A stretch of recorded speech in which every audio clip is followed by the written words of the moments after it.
बिस्मिल्लाहिर्रहमानिर्रहीम। अस्सलाम वालेकुम नाज़रीन, मैं हूँ महरीन सब्तैन और देख रहे हैं आप मेरा यूट्यूब चैनल।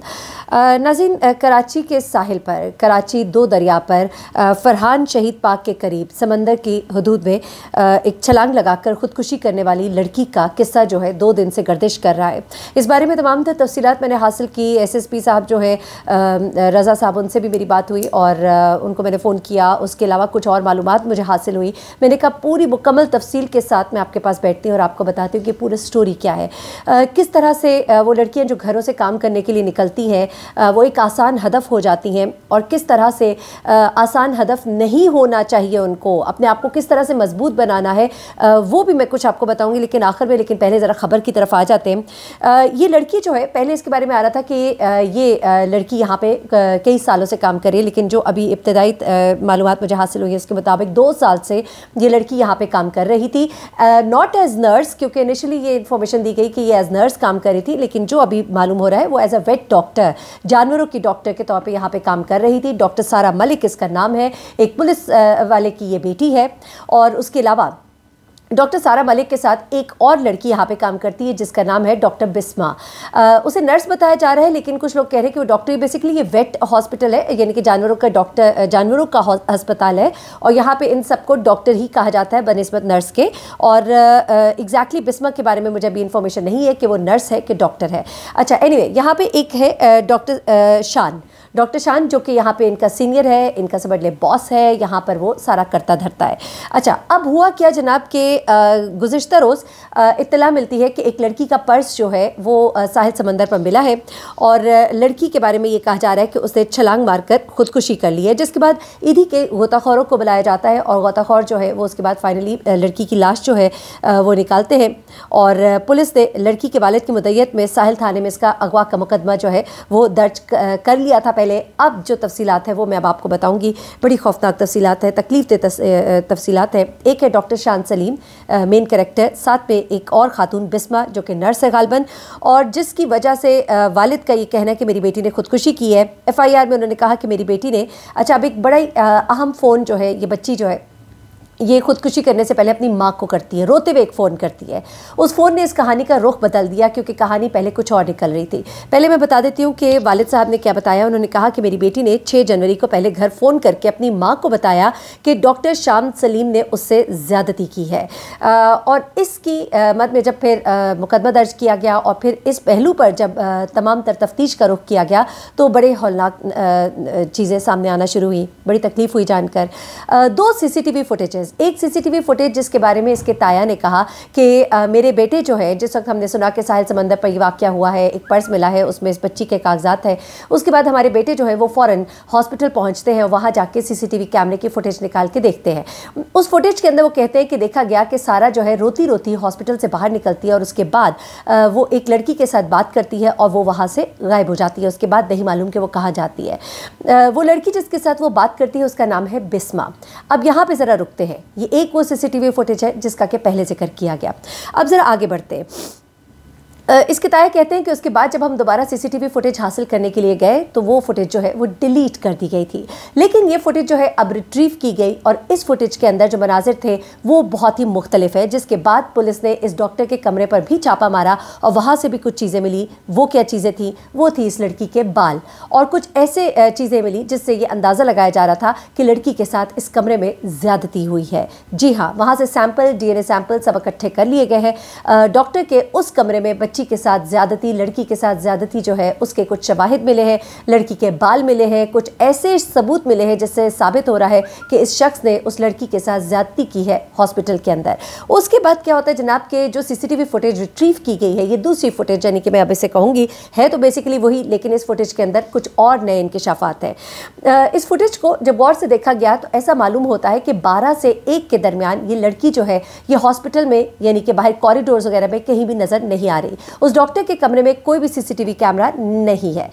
कॉरिडोर में, हॉस्पिटल के अहाते में, हॉस्पिटल के किसी और जगह, किसी लॉबी में कहीं भी ये लड़की मौजूद नहीं है।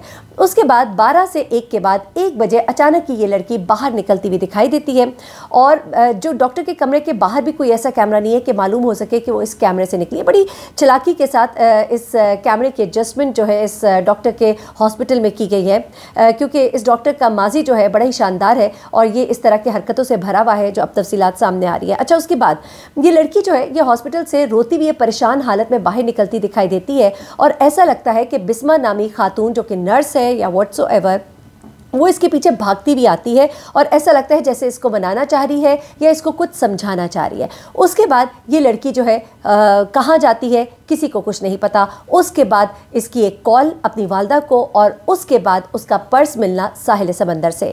लेकिन ये जब तमाम तर तफसीलात आई तो पहले तो ये गुमान हुआ कि शायद लड़की के साथ ज़्यादती की गई, जिसके नतीजे में वो दिल बर्दाश्ता हुई और उसके बाद उसने साहिल समंदर पर जाकर खुदकुशी कर ली। पोस्टमार्टम की रिपोर्ट अभी सामने आएगी, मज़ीद रिपोर्ट्स भी अभी सामने आएंगी, वो तो सब अपनी डिटेल बताएंगी ही। लेकिन यहाँ पर बस नहीं होता, उसके बाद तफ्तीश का जब रुख बदलता है, डॉक्टर के कमरे पर छापा मारा जाता है, जब चीज़ें कुछ और निकल कर सामने आती है तो उसके बाद इस डॉक्टर शान सलीम को गिरफ्तार किया जाता है। दूसरी खातून के बारे में अभी कहा जा रहा है वो गिरफ्तार नहीं हुई, लेकिन अब 2 खौफनाक बातें सामने आ रही है। सबसे पहले तो डॉक्टर शान सलीम ने बहुत से एतराफ़ात किए। उसने कहा कि हाँ, उसका इस लड़की के साथ उसने कहा कि कोई ताल्लुक़ था या शायद उससे ताल्लुक़ बनाने की कोशिश की। उसके बाद दूसरी बात उसने ये की कि सारा कुछ चूँकि पैसों की ज़रूरत थी तो मैंने उसको पैसे दिए, करते करते ये अमाउंट जो है 1.5-2 लाख के करीब बन गई। ये कर्ज देने के बाद उसने इसको ब्लैकमेल करना शुरू कर दिया और इसको हिरासा करना शुरू कर दिया, यहाँ तक कि उसके साथ ज़ोर ज़बरदस्ती की। इस बात का भी एतराफ़ इस डॉक्टर ने किया है। उसके बाद अगली खबर जो सामने अब आ रही है वो ये कहा जा रहा है, क्योंकि ये खबर अभी इसकी मुझे कंफर्मेशन जो है वो नहीं दी गई है, लेकिन एक चैनल पे बोल के ऊपर भी ये खबर चली है और कुछ और ज़राए भी ऐसा बता रहे हैं कि ये मामला सिर्फ खुदकुशी का नहीं है, बल्कि डॉक्टर और उस लड़की ने मिलकर मुबैना तौर पर इस लड़की को अगवा किया कि वो कहीं जाकर बाहर ये तमाम तरूदात जो है बता ना दे, क्योंकि वो वहाँ से रोती हुई निकली थी और ये कहती भी कि मैं सबको बता दूंगी, और उसने अपनी माँ को भी फ़ोन करके ये बात बताई। इनको ये डर था कि ये लड़की किसी और को कुछ बता ना दे, हमारे खिलाफ कंप्लेन ना कर दे या मेरी बदनामी होगी या जो भी होगा। इस डर से अब ये बताया जा रहा है कि मुबैना तौर पर इस डॉक्टर ने उस लड़की बिस्मा के साथ मिलकर इसको पहले अगवा किया और अगवा करने के बाद इसको कत्ल किया गया और कत्ल करने के बाद इसको दरिया में फेंका गया। अभी पोस्टमार्टम रिपोर्ट में ये बात भी क्लियर हो जाएगी कि आया लड़की की मौत जो है वो पानी में छलांग लगाने की वजह से ही हुई है या क्या इससे पहले इसको मार दिया गया था और मारने के बाद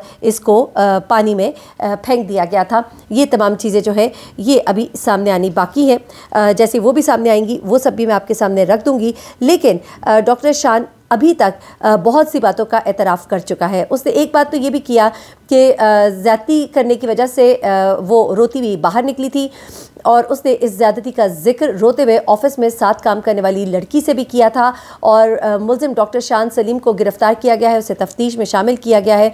और माज़रत एसएसपी साउथ असद रज़ा कहते हैं कि सारा मलिक के पोस्टमार्टम की रिपोर्ट आने के बाद जो है ये मालूम होगा कि आया इसको फेंकने से पहले मारा गया कि नहीं मारा गया।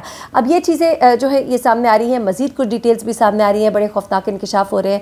अल्लाह ताला सबकी बेटियों को अपने हिफ्ज़ अमान में रखे, क्योंकि बच्चियाँ जो है जब घरों से बाहर काम करने निकलती हैं तो हमेशा याद रखिए, मेरी 2 बातों को जहन में रखिएगा। अपनी कमज़ोरी कभी किसी के हाथ न दें, किसी को अपने कमज़ोर बैकग्राउंड के बारे में ना बताएं, बल्कि हमेशा ये बताएं कि आप एक बड़े अच्छे और स्ट्रॉन्ग घराने से ताल्लुक़ रखते हैं। स्ट्रॉन्ग का मतलब ये नहीं होता कि अमीर, स्ट्रॉन्ग का मतलब ये होता है कि आपके बाप भाई आपके साथ खड़े हैं। क्या करें, मजबूरी है, हमारा मुआशरा ऐसा है, बल्कि हमारा ही नहीं वेस्ट में भी ऐसा बहुत कुछ होता है। लेकिन इन सब बातों से बढ़कर यह है कि आपके किरदार में बड़ी मजबूती होनी चाहिए, आपको ना करना आना चाहिए, आपको अगले बंदे को मुंह तोड़ जवाब देना आना चाहिए और कोई भी शख्स आपकी कमज़ोरी से फ़ायदा ना उठा सके। आपको मालूम होना चाहिए कि अगर कोई आपको हरास कर रहा है, तो मैं आपके साथ पहले भी वीडियो शेयर कर चुकी हूँ कि किन नंबर्स पर आप रब्ता कर सकते हैं। आप हरासमेंट के सबूत जो है अपने फ़ोन के अंदर रिकॉर्ड कर सकते हैं। आप वीडियो बना के रखिए, अपनी हिफाजत खुद करें, अपनी बच्चियों के साथ खुदा के लिए वीडियो शेयर करें ताकि उनको पता हो कि उन्होंने किस तरह से हरास करने वाले को उसी के जाल में फंसा देना है और उसको सख्त से सख्त सजा दिलवानी है ताकि किसी और की दोबारा ऐसी हिम्मत ना हो।